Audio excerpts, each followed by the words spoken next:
Hey everyone, welcome to episode 23 of More Knits. This is a video podcast where I talk to you about what I've been knitting. So we have one thing to discuss very briefly before we get into the knitting, and that is something that you may have noticed if you follow me on YouTube or Instagram.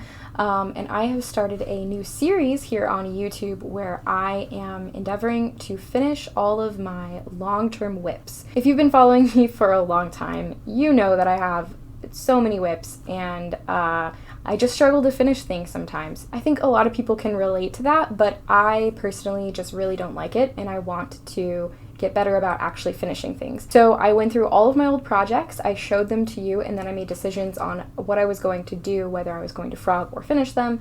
And that first video is up here on YouTube if you want to check it out. The next video that I'll be doing in that series is all about motivation. So in case you're watching the Finish the Whips series as you watch my podcast, I don't want to double up too much. I think that would be a little boring. So I'm not going to show you every whip that I'm currently working on, but I will show you all of the finished objects that I've completed recently, including the ones that I cast on a year ago and just now finished. So I have my basket right here behind me full of things to show you. Let's get into it. My first FO is one that you saw last week, and it is one of the long-term whips that I just wanted to pick up and finish. I only had the sleeves to do, and I finished them. So I now have a complete sweater. This is the Fern and Feather by Jennifer Steingass. It is a colorwork yoke sweater, and the rest is just plain stockinette with ribbing at the hems. And of course the star of the show is this beautiful crown here. It is just a two-color colorwork, and it is beautiful. There's a reason that this is one of Jennifer Steingass's most popular colorwork sweater patterns. I knit this using Istex Lettlopi. It is a very affordable wool. It is a really, really nice wool. I love it. It blocked beautifully.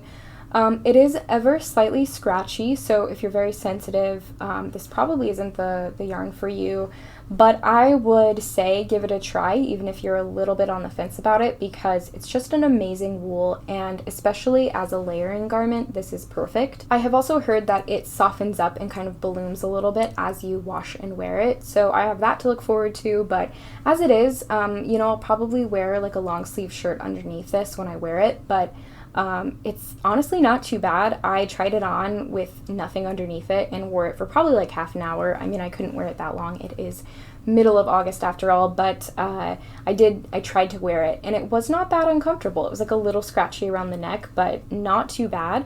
I'm very much looking forward to wearing this. This is probably one of my favorite sweaters. I just think it's beautiful. It's my first colorwork sweater as well. I really don't do a lot of color work. It's just not my jam, but it's beautiful to look at. I love looking at it, so I'm really happy to have this in my collection. Okay, I have another sweater to show you. This is what happens when I actually finish things. I actually have things to show. So this is the Ursa by Jacqueline Cieslak. This is another long-term whip, so if you have been watching the podcast, you've seen this, but I will definitely give you a refresher because it has been a while. So this is a cropped pullover, not cardigan. It is knit in bulky weight, and it has a lovely like brioche detail here at the bottom. It is in kind of a triangle pattern, and it's really cool. It also has like this brioche column on the sides, and then a single one down the front and the back as well. The sleeves in the pattern, I believe, are just straight stockinette, but mine curled a little bit more than I wanted them to, so I just did a few rounds of purl stitch to finish it off. One amazing thing about this pattern is that it is not only sized for bust circumference, but also for cup size. So I think it's cups C through H, if I'm remembering correctly, so it's definitely a wide range. And what that means is there are bust darts written into the pattern. So you can see here and here marks where I did some short rows, and that is sized right across the apex of the bust, so there's just a little bit of extra fabric there, and that just means that you get a better fit. I loved that part of the pattern. I've never knit bust darts before, but I really appreciate when patterns include them because I don't have to do much thinking and math to figure out how to include them. The other thing about this pattern, it is the first very like open neck and also V-neck that I've done, and I don't know why. I think there's just not that many patterns with this style of neckline out there. A lot of them are very close to the neck, including the one that I'm wearing. Of course, this has a lovely V detail, but a lot of patterns are very close to the neck, or I believe that's called crew neck, where it's like right at your collarbone. And I like that type of sweater. I have nothing against it, but I just own a lot of them, and I like to kind of play it up a little bit. And for people who have larger busts, it is just a little more flattering to kind of have a more open neckline instead of something like right up against your neck. So I really appreciate that about this pattern. I knit this out of Knit Picks Simply Wool Bulky, and the colorway that I chose is Wendy. And this is a really nice bulky wool. It's very soft, it feels really nice. Hopefully it will wear nicely. It definitely blocked beautifully. I don't knit that many bulky garments or things in general, but if I were to knit something bulky again, I'd probably go for this yarn again. They only sell this yarn in neutral colorways, so you're kind of limited in what colors you can buy, but they are beautiful colors. The last thing I want to say about this sweater is that the pattern is just lovely. I will totally knit more of Jacqueline Cieslak's patterns. She is amazing and I love her style, and her pattern layout and design is very nice. It's very easy to follow, it's simple, and I really appreciated it as a knitter and a technical writer. The next FO I have to show you is a pair of socks. These are shorty socks. I was working on these last episode. These are the Broken Seed Stitch socks on Ravelry. It is more of a recipe than a pattern, but if you are familiar with sock knitting, I'm sure you can figure it out. The actual patterning, the stitch pattern, is really simple to do, but I think it looks really cool. The pattern is by Hanna Leväniemi. I'm really sorry if I'm mispronouncing that, and I just think they're beautiful. This is actually my second pair of this Broken Seed Stitch shorty socks, so clearly I like it. These are actually a gift, so these are not for me, but I kind of wish they were, so maybe I'll make myself some. I definitely have enough yarn to do that. That might be a little weird to have matching socks. The yarn I used for these is Knit Picks Stroll in Dove Heather and Drops Fabel in Deep Ocean. And if you look closely, you can see that the Drops yarn does kind of, it's a variegated yarn, so it changes colors just very subtly, and I think it's really pretty. I really liked how that turned out. And of course, on the bottom of the sock, it's just striping. I did a 1x1 twisted rib for the cuff. I did my first ever Fish Lips Kiss heel, which I really like how it turned out. I think it's beautiful, and I think it's just a really neat, I mean, it's a pretty basic short row heel, but I do think that it really turns out looking nicely. And then I just did a rounded wedge toe. Actually, I didn't even do a rounded one. This is just a wedge toe to get a bit more length in the toes. I really like these socks.